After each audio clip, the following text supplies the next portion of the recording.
I had days where I cried myself to sleep. I still live with chronic pain, chronic fatigue, muscle spasms, pins and needles in my leg, muscle atrophy, permanently bowel and bladder affected for the rest of my life. 24/7, 365, I'm disabled. Joe Tilley's Great Canadian Sports Show is brought to you by DKI Canada. Across the street, across the country. Our guest today was a motocross champ, a gold medalist for the Canadian men's sledge hockey team, Kevin Rempel.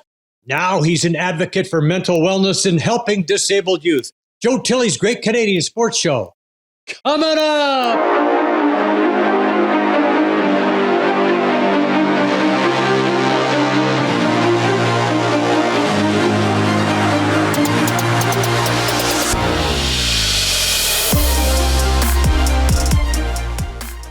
Our guest today was born in St. Catharines, Ontario, and raised in nearby Vineland, Ontario. Former dirt bike racer, former FMX stunt performer, a member of the Canadian sledge hockey team. He won a world championship with that team, won an Olympic bronze medal, a renowned mental health advocate and keynote speaker, author of Still Standing, Kevin Rempel. Welcome to the program. Kevin, good to have you here, my friend. Yes, thank you so much. Excited to see you, Joe. Yeah, good to see you again. And I want to begin right at the beginning. Tell us about growing up in Vineland, not exactly a metropolis. I've been through it, though. Yeah, small town close to Niagara Falls, and I didn't know any different. To me, just Vineland was home, and, it was, looking back on it all, I'm grateful that it was secure, safe town to grow up in. You could go down the street and didn't have to worry about crime or anything like that. So yeah, to me, it was just like, that was home.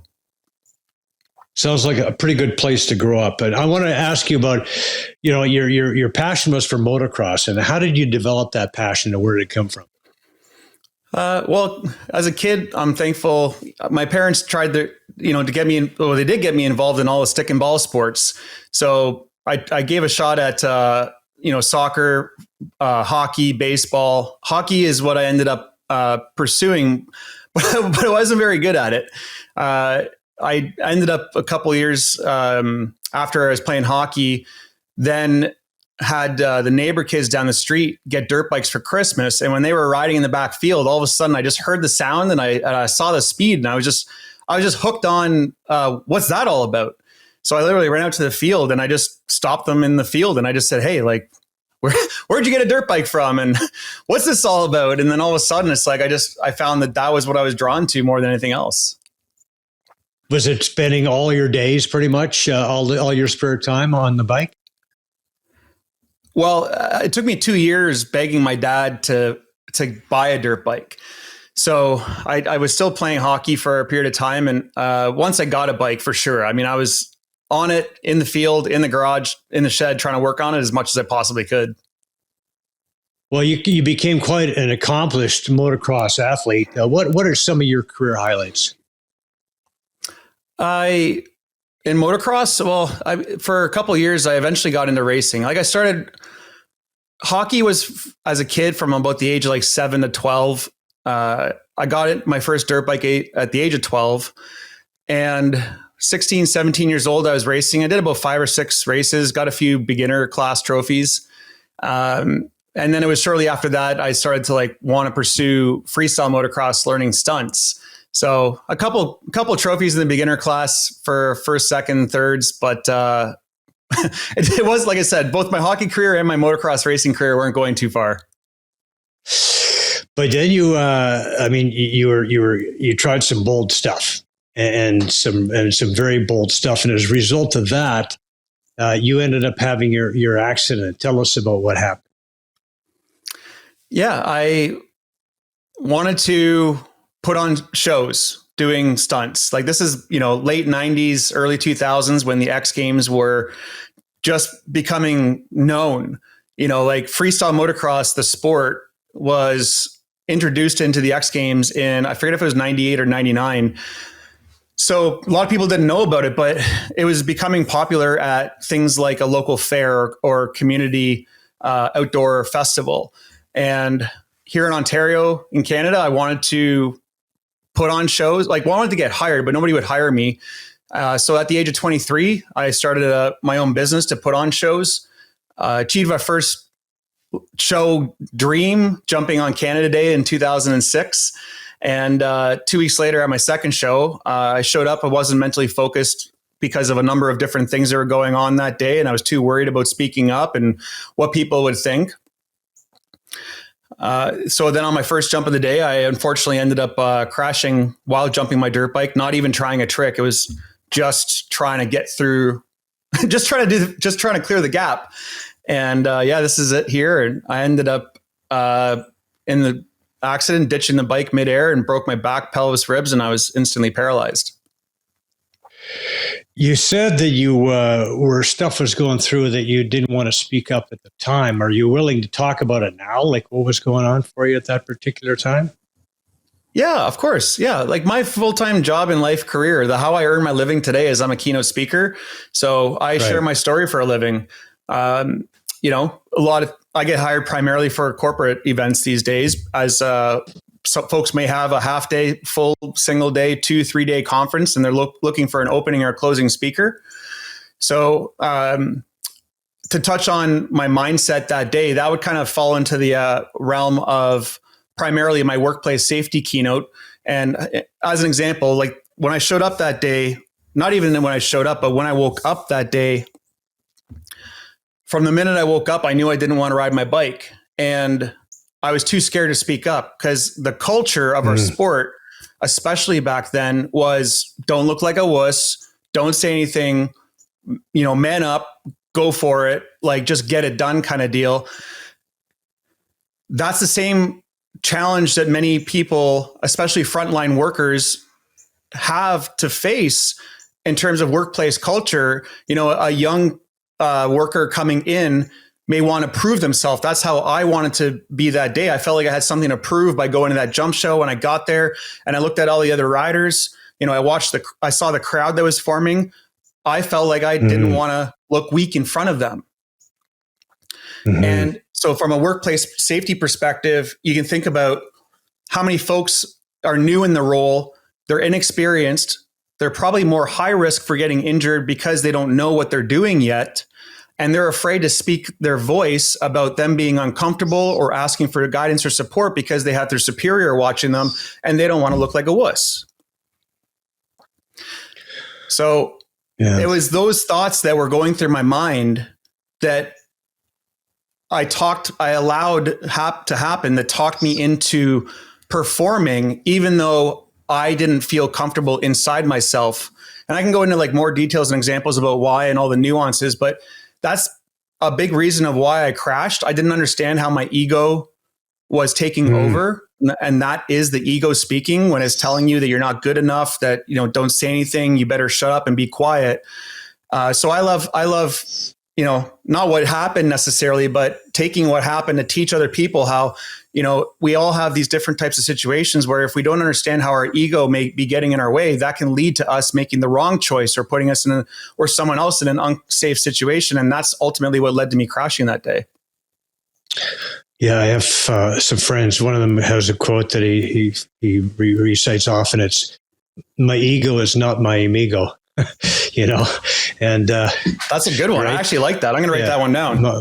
My ego is not my amigo. So now this is like a very strange, unfortunate coincidence, I guess, is that the fact that your dad had suffered a more severe back and neck injury prior to yours. Tell us about that. Yeah, ironically, so I know we're going to get into this. My spinal cord injury is what put me on the ice playing sledge hockey in the Paralympics, and we'll come around to that.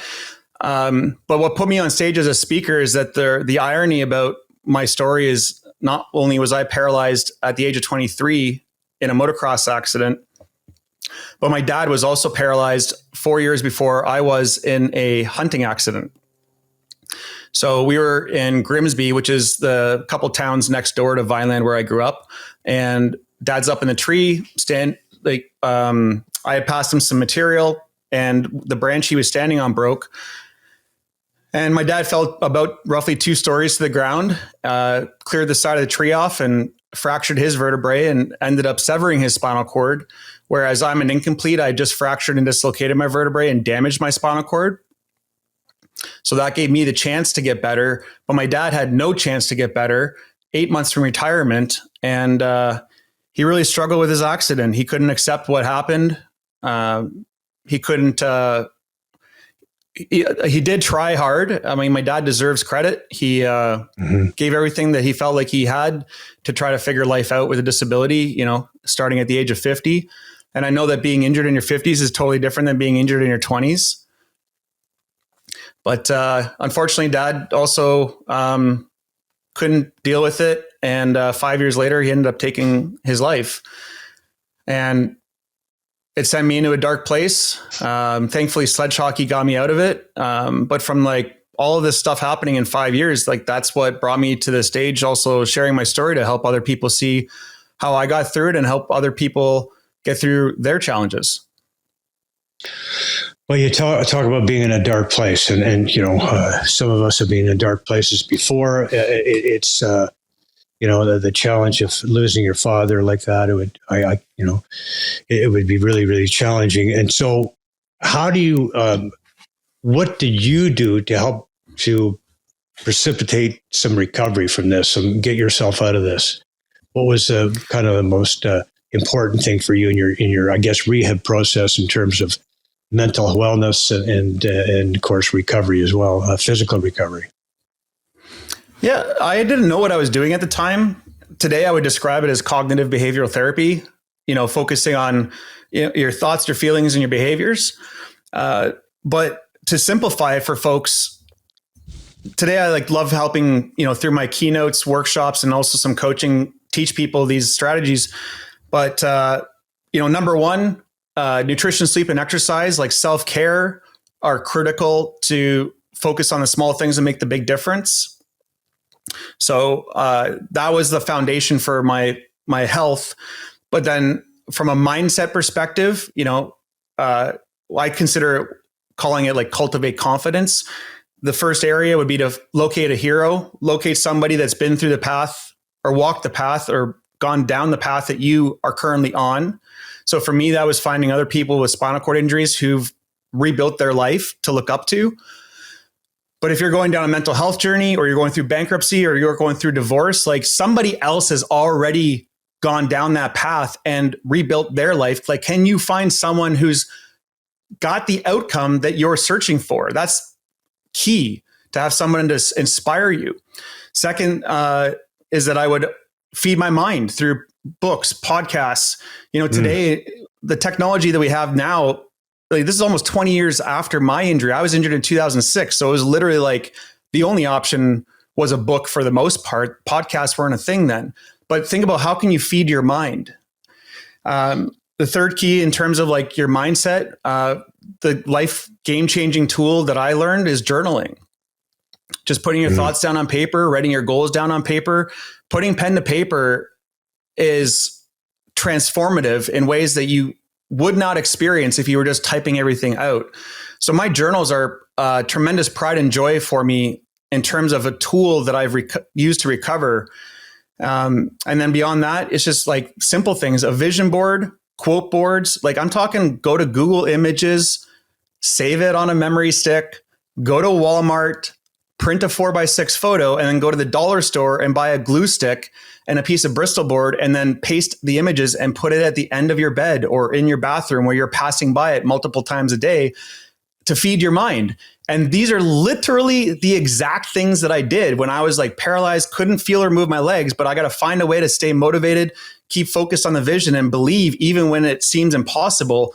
These are things that each of us can do in our personal life, in our work, whatever the situation is that we're trying to get through. So the holding that positive vision, obviously very helpful for you because, look what happened to you. So as you're going through the physical rehab, you're trying to hold this positive vision, but what kind of stuff are you going through in terms of is it painful? Are there a lot of positives that you're drawing from? Or, you look like you're in pretty good spirits here, despite what you're having to go through, right? Yeah. Please, let me reassure you and all the listeners and viewers that, I am smiling here, super pumped, happy, and I consider living a good life, but by no means was it easy. Like my journal entries are mostly on bad days. I think about, and I was just reflecting on them recently because I consolidated all of them. I had days where I cried myself to sleep.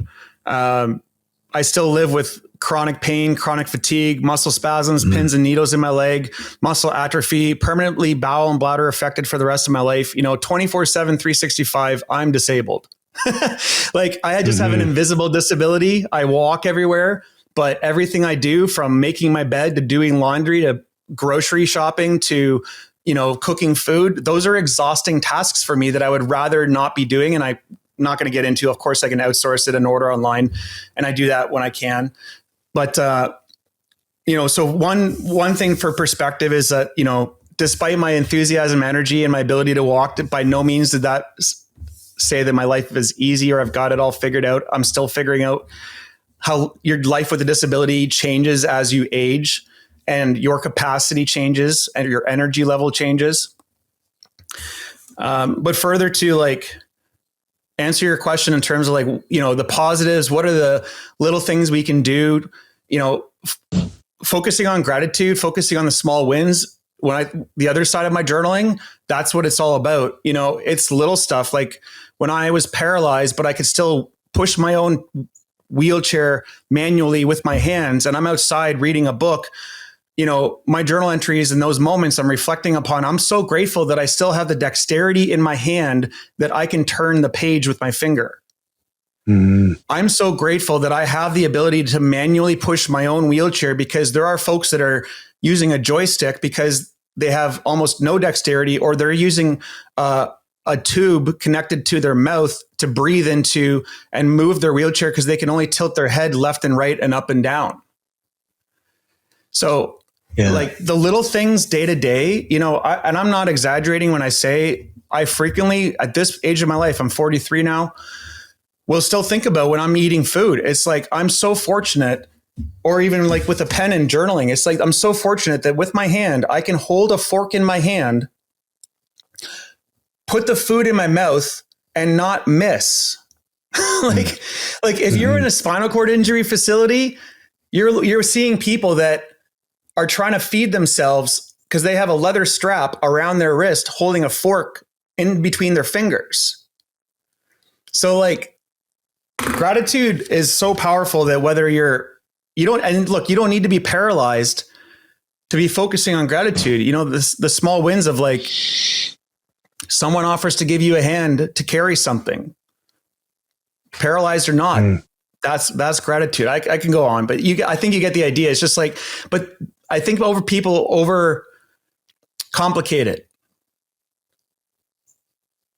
That's literally getting through the worst days. Sorry, Joe. I just want to bring it back when the accident happened to you, or either prior to the accident. Were you always this positive mindset, or did this become a mindset for you because of the accident? Yeah, Vic, that's a great question. And the answer is no, I was not always like this. But when I was paralyzed, what drove me is to not be like my dad. And I love my dad. I forgive him for his decision. I wish that our relationship, I thought when I was paralyzed, would have brought us closer together. In fact, it drove us further apart. My dad, before his accident, everything was cool. But when he got injured, he just took on a victim mindset. He was very negative, cynical. And so for the 4 years before my accident, I just honestly became very angry, resentful towards my dad. And so when I got injured, I just said to myself, I don't know. All I know is what not to do. I just know that if I think and behave like my dad, I already know what that outcome looks like. That outcome looks like isolation because you push your family and friends away. My dad developed a gambling addiction. He was angry, and it led to my mom leaving my dad, not because of his disability, but because of his attitude towards his disability. So when I got injured, all I knew All I said to myself, all I got to do is just the opposite. I don't even know how the opposite is going to get me to my destination. I don't even know what that looks like. All I know is just don't do this. And so I just focused on that. I had never journaled in my entire life that I can recall, but somebody in rehab brought me a journal. And then I said, what am I going to do with this? And they're like, well, you might want to write some thoughts down one day. And I thought in my head, I'm like, yeah, whatever. But then like after about a week or two, you're just sitting there like, well, shit, I'm not doing anything else. I might as well, maybe I'll write something down. So that started the journaling process. And my friend Jay brought 1987 cassette tapes from Tony Robbins. And he's like, here, you should listen to these. I'm like, what are these? And he's like, personal development. It could get you started. And all of a sudden it's like, if all I'm doing is laying in a bed all day, I might as well feed my mind with something good. And then Tony on the tapes is like asking you self-reflection questions. What do you want? What does that look like? How are you going to get there? What's your first step? And I would answer the questions in my journal. But like, so it took time. Like I got hooked in my recovery journey on personal development. I didn't know what it was. I just kept finding that, hey, this thing's working. So let's just keep doing more of this because I know what not to do. Right. Well, that's good. I was going to ask you about some of your influences, and Tony Robbins obviously was one. But let's talk about sledge hockey. How did you end up in sledge hockey, and what kind of effect was that? What attracted you to the sport, and what was the effect for you? Yeah, I was, well, in terms of like how I found it and what attracted me to it, I first this is important, I think, for folks to hear. When I got injured, I didn't know that sledge hockey existed. I didn't even know the Paralympic sport existed. So I was struggling. And about 2 years later, I saw a flyer at the YMCA for wheelchair basketball. I spent a couple weeks there just volunteering and trying it out. And another kid named Kevin rolls up beside me. He's like, hey, have you ever heard of sledge hockey before? And I was like, no, what is that? And he's like, you got to check it out. So I found this local club in Niagara called the Niagara Thunderblades. And that's where some of the clips are that you just shared, where they're from, playing with that team. And as soon as I got on the ice, I felt like a Timbit hockey player because I just started skating. I didn't know how to stop. And I get to the end of the rink and then bang, I just like slam into the boards right away. It was like a car crash. You're slap trapped and sled like a seatbelt, just like it's like you get seatbelt burn on your waist. But I was like, man, this is sick. Like, it's physical, it's fast paced, it's full contact. So, it's the one place where, I'll say with my friends, it's legal to hit people with disabilities. Like, we're out there to crush each other. It don't matter whether you use a wheelchair or not. It's full contact, that even at a recreational level.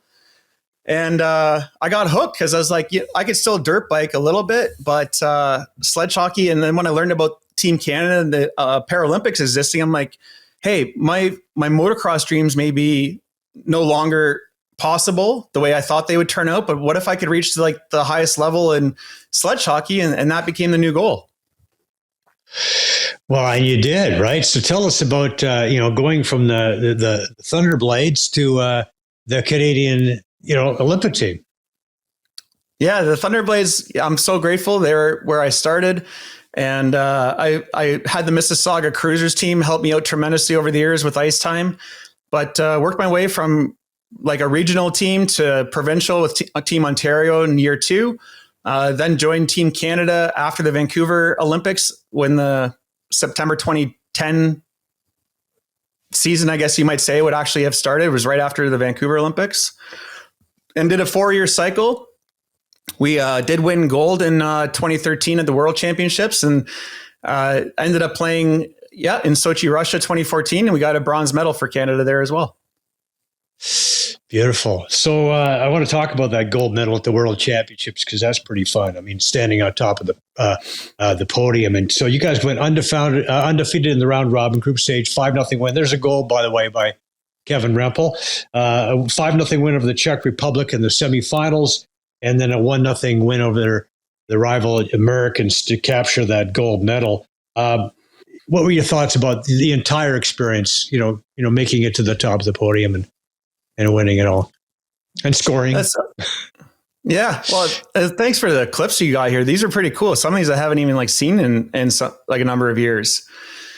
Yeah, it was, you know, if it was, I'm very thankful, grateful, for the teammates that I had over the years. I would not have ever became the player I was without guys like Greg Westlake, Billy Bridges, Brad Bowden, Adam Dixon. They're the, you know, they're the guys that, not the pioneers, because there was a generation before them for sure. But when I was coming into the sport, they were the ones, the veterans who were like teaching me everything that they knew.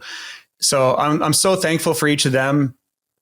It was definitely a moment of pride that we came back in 2013 to win, because if I remember, it was I forget if it was a bronze or a silver we got in 2012, and that was a heartbreaking loss. That was like the first major tournament loss that I had experienced. So, you know, as a team, we were really proud that we could rally and come back in 2013. And just, yeah, overall, it was, I feel very blessed that, you know, God gave me a chance to learn how to walk again and showed me this path to play on the world stage, you know, experience what it's like to reach your own personal best and, you know, represent the sport, represent Canada. Yeah, it was a chapter in my life that I feel very blessed to have had experience, because how many people can say that they've had that opportunity? It's not many. So I feel really lucky. You know, you mentioned Greg Westlake, Captain Canada, coming out of retirement now at 39 to enter the next Paralympic Games. What do you think about that? Oh, I'm happy for him. And like, I don't speak with Greg too frequently these days. Like he has a family now and he's coaching a team. And so we haven't stayed in touch too much, but I'm really excited and happy for him. I know that Greg's looking for redemption. I mean, he won, he was with the team when they won gold in 2006 in Torino. Vancouver was a tough loss, fourth place there for Team Canada. And I know that Greg is looking to do everything till the day that he dies to help bring a gold medal back to Canada. So I hope that this is the year. U.S. is definitely has clearly demonstrated they're a tough team to beat. I think it's 3, if not 4 Paralympic golds in a row that they've won now. Yeah, 4 in a row. So yeah, I hope that Greg can help the team do it. He's definitely got probably the most years of experience of any other player on that entire bench for sure. Well, you know, we had Greg on the show a little while ago, and he did sound. He told us it sounded like he did one under the crack at it, although he didn't say it at the time. Vic, let's roll that clip. I always took a lot of showing up when we needed it, when our backs were against the wall. Those were the moments that I loved the most. And you know, now sitting here as a retired athlete, like watching that goal back and seeing some of the teammates there that I haven't seen for a little bit, like I miss them. I miss playing. And gosh, like what I would give just to throw a strap on the pack, that pressure again, you know, because pressure's a privilege. And I loved it so much. So yeah, he sort of gave that away, didn't he? And pressure is a privilege. What do you think of that quote? Oh, Greg's a great leader. He was the captain through my entire journey that I was on with the team. And yeah, he knows all about it. I mean, Greg scored some, major game-winning goals or been on the ice, and I'm again fortunate that I was there on some of those lines with him in those moments. But yeah, he's someone that definitely understands and knows how to deal with pressure from both like a mindset in terms of like leading others, but also from the performance on the ice. So he's a massive asset to the team without question. Yeah, and a great guy as well. You know, like we just really enjoyed him. I heard him speak before, and then I brought him on the show, and he's just terrific guy. So let's talk about the Shine Foundation. Your goal was to raise $100,000 in 5 days. Shine Foundation goal. So your goal is to help create a brighter future for youth with physical disabilities. Funding Shine dreams like racing wheelchairs, accessible technology. And you're on the corner, I believe, of Bay and King in Toronto. Tell us about this experience and what you were doing and how did you make out? Yeah, this is Oh, it's funny to reflect on this. It was only even a few weeks ago, but what I wanted to do was to kind of stand out. I wanted to try to bring some awareness and attention to the Shine Foundation, what we're trying to achieve. This is the second annual Come to Slay Sledge Hockey Tournament. So we're bringing together corporate teams to get on the ice, play, and help raise funds for youth with disabilities. So far, I can say that 25 of the 100K has been raised in terms of like my personal, the goal of the entire event is 250K. So for me, myself, I wanted to focus on bringing 100K. I've so far been able to bring in 25, maybe 26 or so $1,000.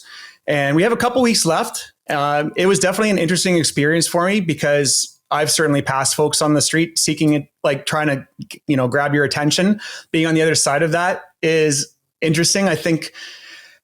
I'm sure not everybody wants to do it or would do it, but I would almost encourage. It's like, it was such a learning moment about human behavior and your own comfort zone, getting out of that.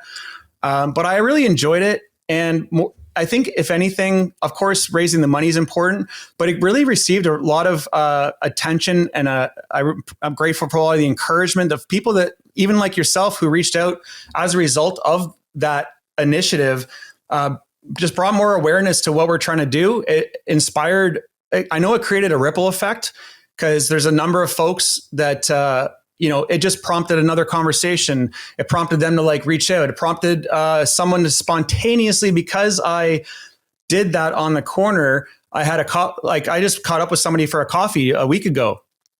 And at the end of the conversation, I had zero idea that, because this wasn't why we were getting together for coffee. But at the end of the conversation, she goes, "Hey, before I go, I want to write you a check." And I'm like, what do you mean? And she's like, "I saw what you were doing. I love what you're doing. I just want to support you." And she wrote a check for $1,000 on the spot. Wow.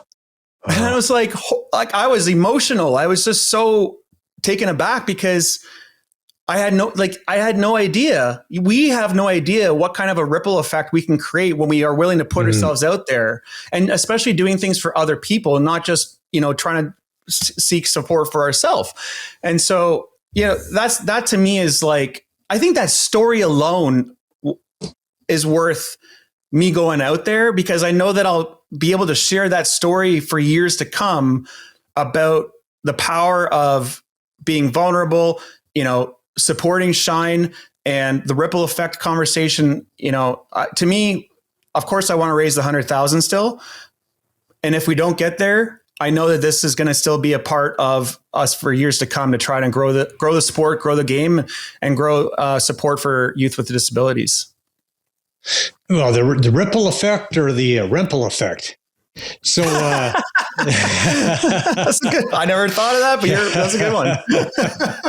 So no, this is great. I mean, you're the passion. You got the passion, and you're not afraid to put yourself out there, and follow that passion. I mean, I think there's a lot of a lot of things that people can garner from just watching you and what you do. It's pretty awesome. So October 9th. The Shine Foundation, second annual Come to Slay event, the Sledge Hockey Experience at the Scotiabank Pond at Downsview. Tell us about the previous events. What people will expect on this? Is it a weekend or just a day? It's on Thursday, October 9th at Scotia Pond in Toronto, which is Downsview Park, for those who may be familiar with that location.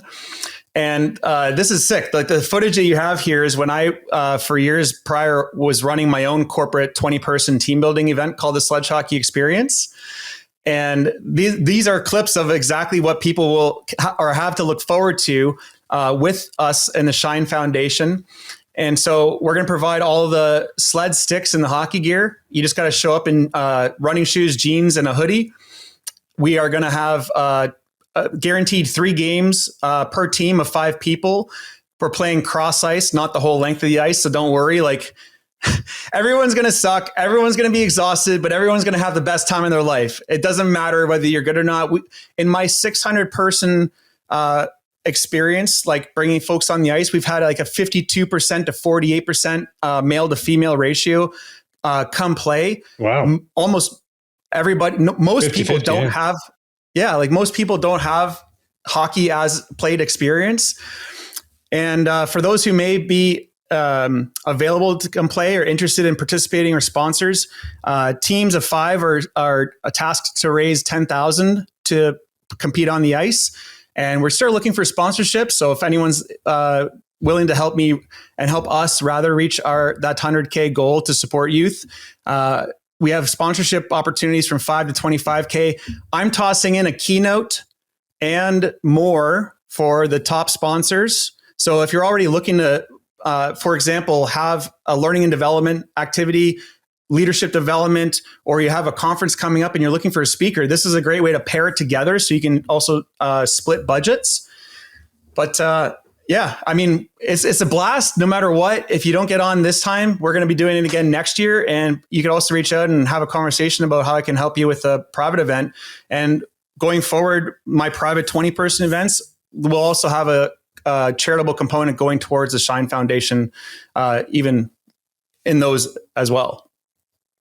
And this gives kids an opportunity to play sledge hockey, right? I mean, it's an opportunity, not just sledge. It's different, opportunities for disabled youth, right? Thanks for asking. And to clarify, so this Come to Slay sledge hockey tournament, this is focused for able-bodied people to get on the ice to come play, to support youth with disabilities. What the Shine Foundation does with the funds raised is the Shine Foundation helps deliver Shine dreams for these youth. And now each child has a different dream, and no dream is alike. Some, for example, may be some of my favorite stories that I've learned about. One girl wanted to publish her own book. So it was helping her write it, publish it, get it on the shelves at local library, for example. Another might need accessible sporting equipment. So for some, it's a downhill adaptive mountain bike. Or Chad Stoppa, who is one of our Shine Dreamers, and at the event, he actually did receive a sledge hockey sled many years ago, and his dream was to meet Team Canada. So he was in the sledge hockey locker room. I think it was the year after I finished playing, but he was there with Billy Bridges, Greg Westlake, and now Chad's on Team Ontario pursuing Team Canada. But It could be one girl met Avril Lavigne, another met Ryan Seacrest. Some of it's going to Disneyland. So the funds raised are helping these youth who may not have the opportunity or encounter challenges to actually experience their dream come true. That's what the Shine Foundation is all about. And if you, at certain donor levels, you can actually come also experience the Shine Dream. Like, you're there the day of this child experiencing the dream. It's phenomenal. It's the coolest thing. And for more information, you go to cometoslay.ca. Is that the best place to get you? Yeah, cometoslay.ca or shinefoundation.ca. Okay. Awesome. So you were able to get back on a motorcycle. And TSN did a feature on this. What was it like when you first got back on the bike, and and you actually did some? How were the jumps? I never jumped ever again, but I did ride for about 5 to 10 years actually. Like, so I was injured in 2006. The footage you're sharing here, this is honestly like sick and impressive. How you guys are delivering your show here. Like, I've never seen anything like this. Seriously. Paul Patzka is our video guy. He pulls up stuff from wherever. I don't know how you're doing it on the fly. It's massively impressive. So these video clips, what you're showing right now is the day of filming with TSN, which was a super cool experience. I ended up dirt biking still for about 4 to 5 years. Eventually bought a Harley. So I rode a Harley for about 4 or 5 years. And today I don't have a bike any longer just because I was living in Toronto. It didn't make sense and life priorities today, but bikes are in my blood. So yeah, I rode for close to 10 years, still following my accident. It was awesome. I mean, these are technically a couple jumps, but God, that was probably like the only jumps that I ever even came close to. Yeah, that's what I meant. It looked like it might have been a little scary for you just to try that. Yeah. Well, I would never want to get injured today. Like, yeah, the journey we didn't talk a lot about it. I wiggled a toe after 6 weeks, but it was 3 to 4 years to like have my physical strength to be independent, like I say, grocery shopping, go to school, not feel like I need to pass out every single day to take a 3-hour nap. Like the recovery was so dang hard. It's like, I just don't want to get hurt again. Mm-hmm. Yeah. Be careful. Be careful. Why not? Right. Let's talk about the book. Still standing when you have every reason to give up, keep going. What were the reasons for you to keep going? Reasons to keep going. I share about the nitty gritty behind the scenes. Like I say, those pivotal moments where the decisions were, do I take the path of my dad or do I take another path? So in the book, I had over a 2-week period. I didn't know it at the time, went through a Percocet addiction. So I talk about in there making the choice to live versus do what my dad did. The reasons to keep going. I mean, I didn't want that to be the ending to my story. I wanted to be the comeback story. I didn't want to, of course, let other people down or leave my family, any of that stuff. So the book talks a lot about the dark side of the journey. But I wrote it because I wanted to help inspire other people who may be there. If someone here listening, watching, if you're suicidal, if you feel like you have no hope, if you have just experienced a significant or catastrophic life-altering change, and it doesn't have to be paralysis. Like I say, I know the people who have reached out to me, like the folks that are connected to my story, they're the same people that overnight most have experienced sudden overnight loss. So that shows up in, hey, I just got fired from my job. Hey, my partner or spouse just left. Or we suddenly had a child in our one of our children be diagnosed with a disability or maybe an incurable disease. Those are the types of people that reach out to me and I say, Kev, how did you get through this type of a struggle? That's who I want to read this book, are the people that feel like, oh my God, in a split second, our entire life has changed forever. How are we going to get through this? That's who this book is written for. Yeah, with this, we can get through anything, but we just have to take it one day at a time and look at the today focus as opposed to the bigger picture. So you speak regularly all over North America. The hero mindset, you touched on this earlier. Specifically, what does it take to be a hero? Yeah, that message of the hero mindset is my first signature keynote. And in short, the hero mindset is about focusing on small things that make a big difference. I came back from the Paralympics. Everyone called me a hero. I said, no way, I'm just Kevin. But if you are, they would say, how did you do it? And I say, hey, if you think I'm a hero and you want to understand my mindset, I'd love to teach you how I learned how to think. And let's call that the hero mindset. So my passion is helping people, like I described, understand we can all become that hero in our own story. And it starts with the simple things, putting pen to paper, journaling, nutrition, sleep, and exercise. Let's get yourself fueled, rested, moving in a place where you feel like you have the capacity to take on the challenges of the day. Let's help you find someone that you can look up to, that you are inspired by. It doesn't have to be me, but there are other people who you will connect with. I want other people to see how they can choose those mindset shifts as well. Workplace safety, I have the hero mindset. I also have a keynote called the safety shift.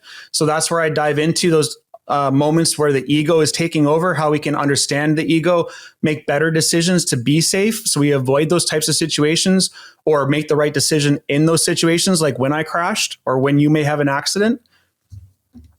And the third main primary keynote I deliver is titled Becoming Self-Aware. So I share my story from the perspective of a person with a physical, invisible disability and help people see how we all have or know someone who has a disability. And if we can become more empathetic and understanding, we can be more inclusive, create more spaces of psychological safety so that we can understand and connect with each other and don't have to be so divided. I got a chance to hear you speak at the Clarington Sports Hall of Fame event a few years back. It was great, and it's you've talked about this. You sort of answered this question in a lot of different ways, but what specifically, why is it important for you to advocate for mental wellness, for mental health? That's an awesome question. I get, what comes to mind, I would say people need to see someone else that has been in their shoes and to know that they can get through it. I think that's how I would kind of sum it up, because when you're in what I know to be true, and like I wrote about in the book, when you're in that dark place, you feel like you're the only one. You feel like you're in this cave. You feel like there is no hope. You may not know who to reach out to, how to reach out. And, 3 A's I've shared over the years: admit, ask, and accept. My dad didn't admit that he had a problem, so we were often the biggest obstacle to overcome first. Secondly, we got to ask for help, because often no one knows we're struggling unless we say something, because we can put on that mask and pretend everything's okay when it's not. And then the third is that we need to then accept the help. If help's in front of us, to make a phone call, send an email, schedule an appointment, we got to actually take action. Dad would cancel, postpone appointments, but we can only do so much to help those who don't want to help themselves. So I think that the main thing is, I don't think that I have ever had a gift in motocross. I don't have a gift in sledge hockey. If I have a gift, I do think that it probably comes down to speaking. It still requires me to work on my craft without question, but I speak because I feel like I've been called to do this. Like I say, God's blessed me to be able to walk again, get through these challenges. And I feel a calling that I need to I want to help other people see that there is hope, that they can get through it. Life's not over. Their career's not over. There's lots to look forward to. And the best way I can do that is by sharing my story. Yeah. And the recovery circles that I travel in, it's, the saying is, you have to give it away in order to keep it. But I also believe you have to give it away in order to get it. And that's kind of, if we're not giving it away, it's just not going to happen, right? It's got to flow in, it's got to flow out. It's got to, we have to, I think the most important thing we can do, I believe, as human beings is to help somebody else. I mean, that's the thing that's going to have any kind of lasting value, right? So the last question I have for you. So we're partnered with a group here called Believe, Become, Be You. It's a mentorship program for kids 10 to 17, inspired by the late Sean Gindy, led by Papa Jack Gindy.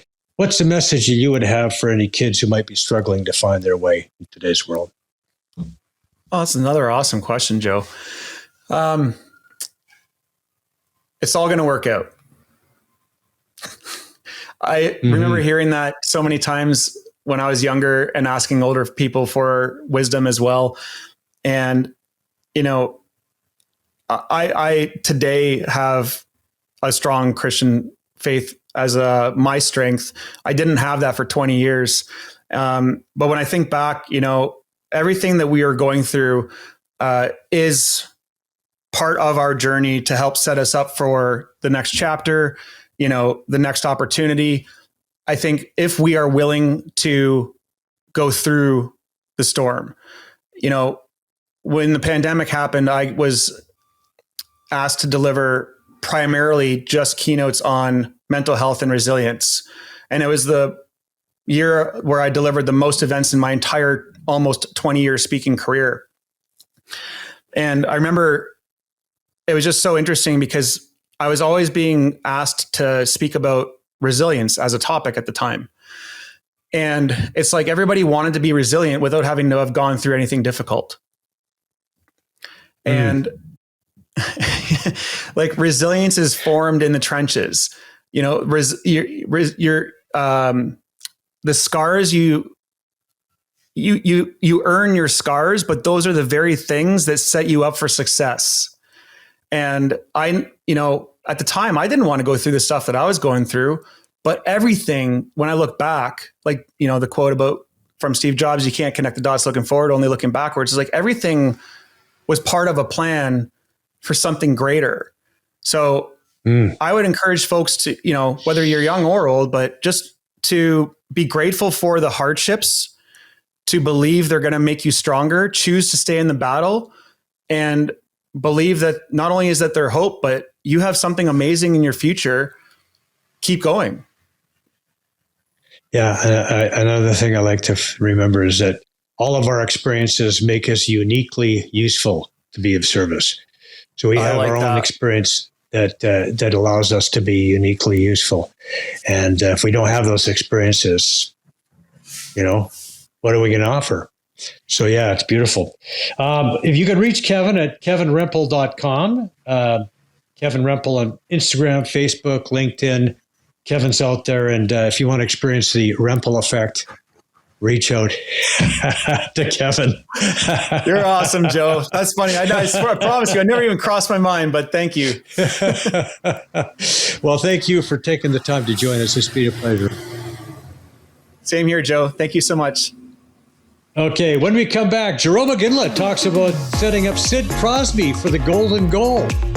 Back after this.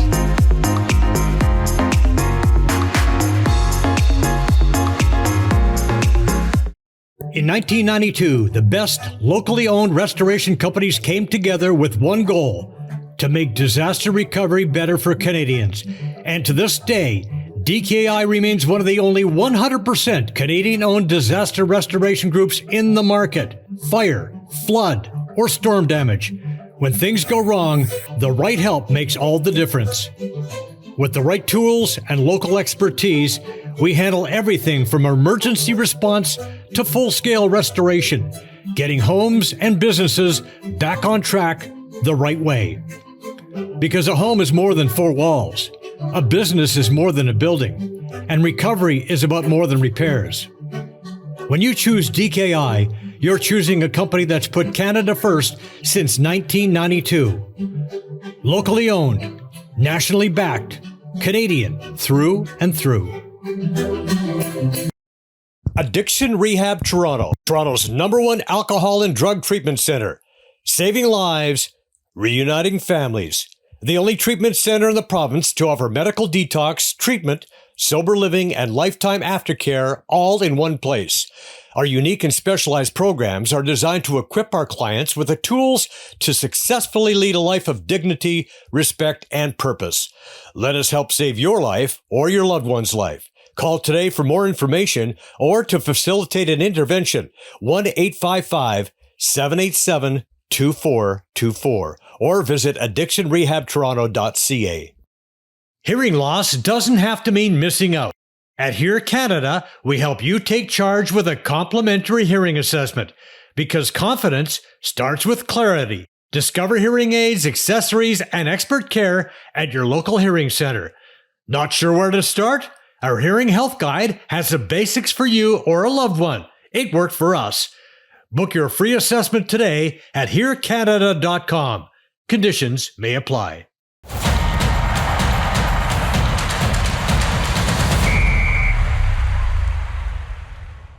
And of course, the golden goal in 2010, getting a chance to play on Canadian soil, the Vancouver Canucks, getting a chance to play with Sid. And I know Vic, our producer, want to ask me this.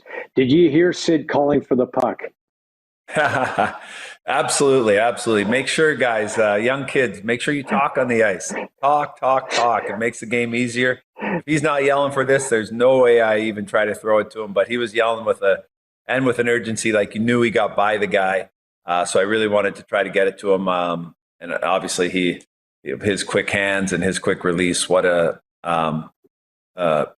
great shot, big goal. But truly that was so much fun. There was in the dressing room when they came back and tied it, US tied it on us for about forever. So it could either be really, really positive or not. But, as an athlete, you sign up for those things. And it is, I always believe the more things on the line, the more fun it is to play. And especially when it goes well. And that was felt like it was a Pee-wee memory, like our dream from Pee-wee. You getting to throw our gloves around, Sid, like being on home soil, the fans and the electricity. It was so cool. And what a neat moment. And very, very blessed. Yeah, it was fun and great to see all the time. Every time I see a highlight of it, it's always going to make me smile. It was neat.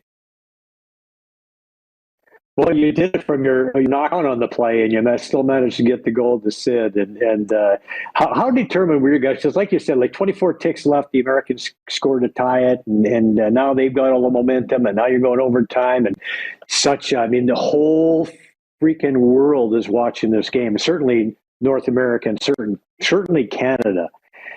Did you feel some pressure there? Oh, absolutely. Yeah, we felt pressure. It was.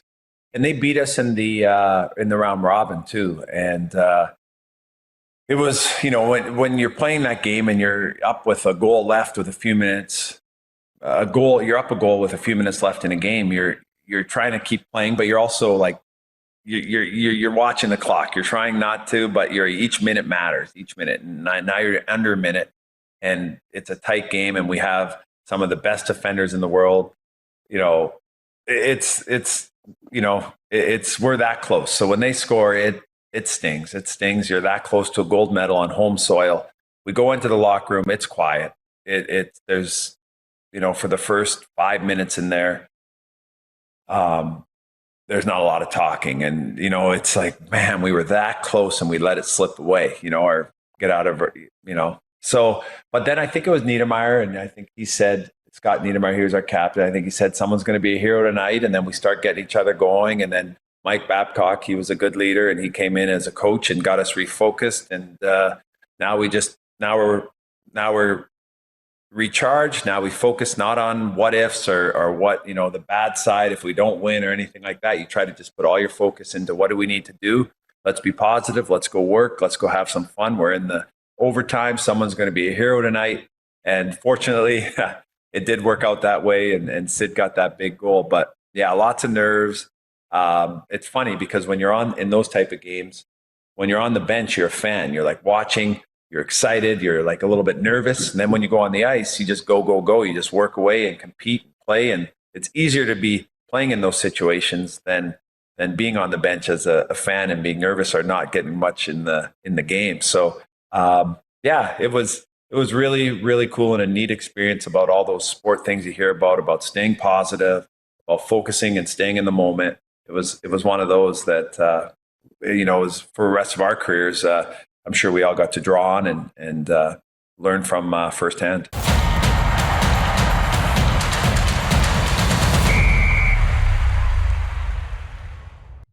Discover the secret to timeless vitality at Renew Medical Center in Puerto Vallarta, Mexico. Our specialists unravel the science of aging, tailoring plans to defy its effects. Experience cutting-edge regenerative therapies such as stem cells and exosomes, addressing aging at its core. It's a wonderful spot, and I highly recommend it for whatever you may need, whether you just want to feel better, you want to look better, have basically a quality of life, just to ramp it up a little bit as we age. Liberate yourself from aging-related concerns, where accountability, technology, and passion for regenerative medicine converge. Begin your path to peak health and wellness with us. Schedule your appointment today at renewpv.com and elevate your quality of life. Parents, what's the biggest fear for kids 10 to 14? A future they think they can't handle. At Believe, Become, Be You, we know confidence in the future is a habit we can build. Our course doesn't just prepare kids for the future, it seeds them with skills they will use now. For a limited time, the I Believe in Me Foundation is offering the first 1,000 kids and their parents 1 year free access. This priceless opportunity will save you over $2,000. This isn't just a course. It's a journey in developing life-enhancing skills that will grow with your child, fostering gritty minds, creative futures, and better bonds. Get signed up now at BelieveBecomeBeYou.com. That's BelieveBecomeBeYou.com. And we want to thank all the folks who make this show possible. These are friends, trusted business associates, and all-around great people. We highly recommend them all. Thank you for your support of Canadian sports. A reminder that the show is available on iTunes, Spotify, Breaker, wherever you get your podcasts from. Also, check out the show on YouTube. All of our past great shows, clips, and shorts are on there. Like and subscribe. It doesn't cost you anything to do so. Our socials, at Joe Swiss Tilley on Instagram and Threads, Joe Tilley's Great Canadian Sports Show on Facebook. Thanks once again to Kevin Rempel for joining us. Thank you for watching. We'll see you next time. MNP, a leading Canadian national accounting, tax, and business accounting firm. MNP proudly serves and responds to the need of their clients in the private, public, and nonprofit sectors. Through partner-led engagements, MNP provides a collaborative, cost-effective approach to do business and personal strategies to help people and organizations to succeed across the country and around the world. With local offices in Oshawa, Mississauga, Burlington, and more, their team is here to support you. Visit mnp.ca today to learn more. Brian Gribben Insurance Planning, helping you solidify your financial future. At BGIP, what we do that's unique in the marketplace is we show people how to spend and enjoy their money in their early years of retirement without the fear of running out. Also, we're able to do this without you having to change financial advisors. Please look us up at bgip.ca today. Let's book a 30-minute phone call to see how we can bring value to you and your family in your planning. Call Brian today for all your retirement needs. We did. 905-686-5678. I'm Joe Tilley, and this fall I want you to join me for the adventure of a lifetime in Peru. We're talking about a 9-day guided journey through some of the most awe-inspiring sights on Earth, starting at just $19.99. We'll explore Lima, Peru's lively capital. You'll experience rich history, beautiful architecture, and world-class cuisine. You'll also wander the vibrant streets of Cusco, where Inca heritage blends seamlessly with colonial charm, and visit the stunning Sacred Valley, known for its dramatic landscapes, ancient Inca ruins, and charming traditional villages. And the big moment? We'll ride the scenic Inca train to spend a night in Machu Picchu village, waking up early to witness a magical morning light over the ancient citadel, a once-in-a-lifetime experience you'll never forget. Craving more? Extend your trip with a stay at a luxury Amazon lodge, or visit Lake Titicaca and meet the locals on the floating islands. This all-inclusive package covers international and domestic flights, expert guided tours, entrance fees, and stays at hand-picked hotels. And here's the kicker. Book now to receive a free upgrade to first-class boutique-style hotels and a direct flight from Toronto on selected dates. Don't miss it. Let's discover the magic of Peru together. Rooted in 60 years of tradition, Sleepy Hollow is a private golf club with a friendly community of members just minutes from Toronto. With mature trees and rolling fairways, Sleepy Hollow provides a challenging and enjoyable experience for passionate golfers. Enjoy great golf, amazing dining, and a picturesque patio second to none. Visit sleepyhollowcountryclub.com.